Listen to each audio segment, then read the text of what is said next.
sakafo fitoloho no ampitenantsika malagasy zay rehefa ny sakafo ny betsaka sy afa-po ny mpihinana azy.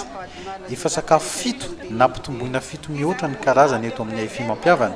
Etsika ara-pizahantany anasongadinana manokana ny sakafo malagasy. Ndao fitenitsika amin'ny hoe sakafo fihinana vao maraina, petit déjeuner, sakafo mavesabesatra, résistant, sakafo maivamaivana, goûter ary zava-pisotro karazana dité, café, divay, chocolat izay samy vokatra malagasy avokoa no asongadina eto amin'ny AFI mampiavana eto Andohalo hatramin'ny voalohan'ny volana Oktobra iafarany etsika.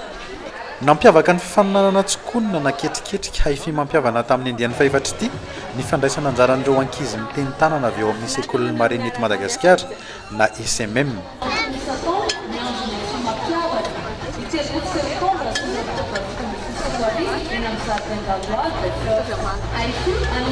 Sakafo nentim-paharazana Espagnola antsoina hoe paella fideuà no nentin'ireo teratany Espagnola eto amintsika no tarihin'ny solotenan'ny consul honorerany Ramatoa Niria Bazori nampanandramana maimaim-paona izay tonga teto Andohalo, hazan-dranomasina nasiana hanitra manokana miaraka amin'ny trondro sy vermicelle.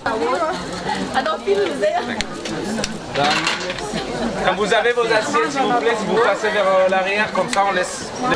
Monsieur, voilà. Nijery ireo vokatra sakafo malagasy isaky ny trano eva ny solotenam-panjakana no tarehin'ny loholona Abdi Rasoul Morad nanokatra tamin'ny fomba ofisialy ity hetsika ity no sady nanatitrantitra ny tenany amin'ny maha ambony izao hetsika izao amin'ny fifandraisantsika amin'ny firenenkafa mizahatany eto Madagasikara. Tsara ny mitsidina amin'izay rehetrarehetra fiainan'izao tontolo izao rehefa mitsidika ireny toerana ireny isika dia mahita fa ny AFI ao toerana no asandatra. Ataoko hoe adidy masina zao ramatoa filoha zao ataonareo zao eny anefa ho tonga any amin'izay fanirianareo nareo ho rereny firenena. AFI ny resaka ka nahazo toerana tsara ny saosisy gasy koba mbola hafatrany ny tsiro.